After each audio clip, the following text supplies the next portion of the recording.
ஒரு ஊர்ல ஒரு சோம்பேறி புறா இருந்துச்சு. அது மற்றவங்களோட உணவை திருடி சாப்பிட்றதே ஒரு வழக்கமா வச்சிருந்தது. ரொம்ப நாளா கேட்டுட்டு இருந்த ஆப்பிள் பழங்களை இன்னைக்கு கொண்டு வந்தாச்சு. பார்த்தானா சர்ப்ரைஸ் ஆக போறா. ஆஹா, நமக்காகவே கொண்டு வந்து வச்சுட்டு போயிருக்காங்களே இந்த உணவை.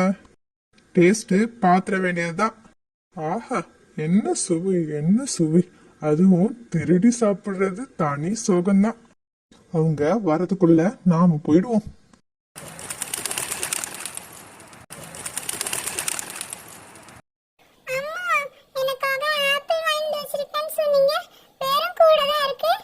அச்சச்சோ, காணுமே. யார் எடுத்திருப்பா? இந்த கூடை ஃபுல்லா ஆப்பிள் இருந்துச்சு. புறா அண்ணா, நீங்க ஏதாவது பாத்தீங்களா? நானே இப்பதான் வந்தேன். என்ன வந்து கேக்குற? அம்மா, எனக்கு இப்ப பசிக்குது. எனக்கு ஏதாவது கொண்டு வா. சரி செல்லம், நான் உனக்கு வேற ஏதாவது கொண்டு வரேன். சில நாட்கள் சென்றன. புறா காகத்தின் கூட்டில் இருந்த பழங்களை சாப்பிட்டு கொண்டிருந்தது. இது காகத்தோட அக்கா வீடாச்சே. அவங்க உணவுகளை இந்த புறா தான் சாப்பிடுதா? இப்பவே காக்கா அக்கா கிட்ட போய் சொல்லணும். அக்கா, உங்க கூட்டுல நீங்க வச்சிருக்கிற பழங்களை அந்த புறா அண்ணா தான் வந்து சாப்பிட்டுட்டு இருக்காரு.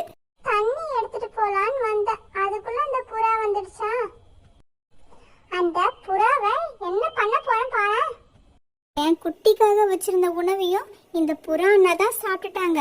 இந்த புறாவுக்கு நாம எப்படியாவது பாடம் கற்பிக்கணும். சரி சரி, நீ சொல்றதும் சரிதான். எப்பவுமே இந்த புறாவால் நமக்கு தொல்லையா தான் இருக்கு. நீ சொல்ற வழி செஞ்சிடலாம். ஆஹா, இது என்னடா, கூட நிறைய நிறைய பழங்கள் இருக்கு. அதுவும் ஃப்ரெஷ்ஷாவே இருக்கு. செம்ம டேஸ்டா இருக்கும் போல.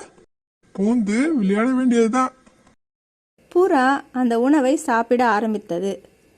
பறவையும் காகமும் வலையை விரித்து புறாவை பிடித்தனர். அச்சச்சோ, என்ன மன்னிச்சிடுங்க. தெரியாம வந்து உங்க பழங்களை நான் சாப்பிட்டுட்டேன். இதுக்கப்புறம் நான் இந்த தப்ப பண்ணவே மாட்டேன். என்ன மன்னிச்சிடுங்க. நீங்க இந்த வலையிலே இருங்க, அப்பதான் உங்க தப்ப உணர்வீங்க. நாங்க எவ்வளோ கஷ்டப்பட்டு குட்டிங்களுக்காக நாங்க உணவு சேகரிக்கிறோம். அதை நீங்க சுலபமா சாப்பிட்டுறீங்களே, உங்களுக்கே இது நியாயமா?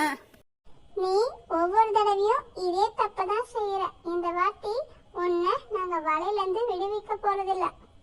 இனி நான் இந்த தப்ப பண்ண மாட்டேன். என்ன மன்னிச்சிடுங்க. என் உணவை நானே தேடிக்கிறேன். காகமும் பறவையும் புறாவை விடுவித்தனர்.